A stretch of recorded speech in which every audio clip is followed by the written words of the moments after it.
Skočíme si někam stáhnout soubor, nějaký ten model, Google. Tady něco vybereme, to je úplně jedno. Třeba. Tady si dáš, že to chceš stáhnout, ty soubory, všechny.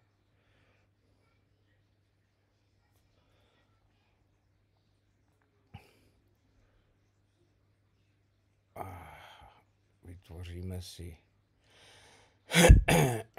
zrovna novou složku.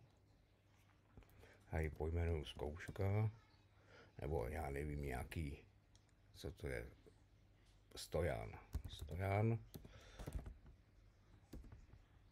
Ježišmarja, já jsem ještě rozespalý, nebo co. Vytvořit, tam to uložím.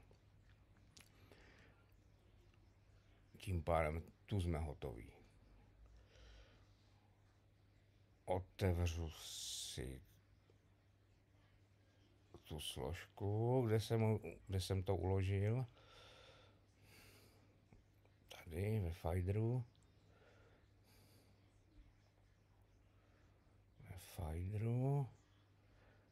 Stojan.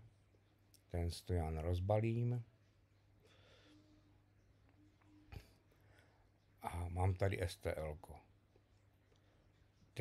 .stl. A to musím dát do sliceru. Sem do sliceru.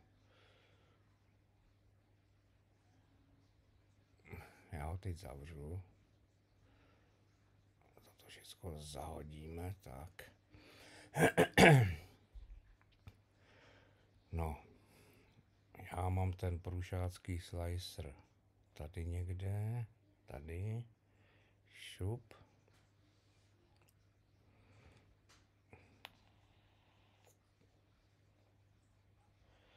Vezmu si to STL, .stl, strčím to do sliceru.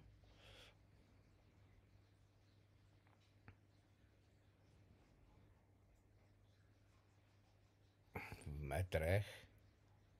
Ano, tak. Jo. Mám to tu.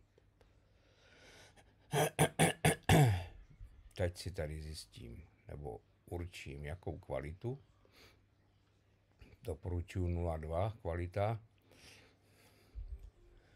Dám si výplň, kolik chci, to znamená pevnost. Necháme 15% v tomto případě. Teď se podívám na nastavení tisku na pevnost, co se týká perimetru. Uděláme to pevnější, 4 perimetry.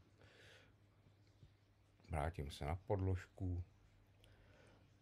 Už jsem všechno upravil, jak jsem chtěl, dám slícovat.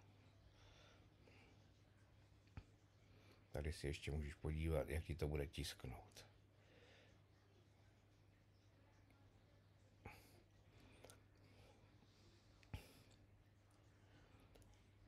Jsem spokojený, vyexportuju tady dole G-code.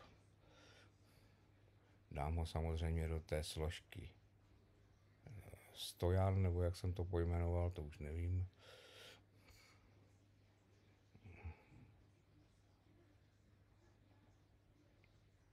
Jo, tady to je. Stojan. Uložit. No a to je všecko.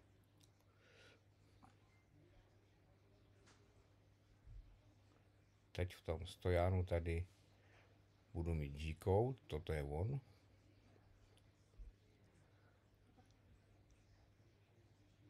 Kde mám popsané, že to je 5G, jak dlouho se to bude tisknout, je tam všechno. A to dám do tiskárny, takže na flešku nebo na kartu a tisknout. Toť vše.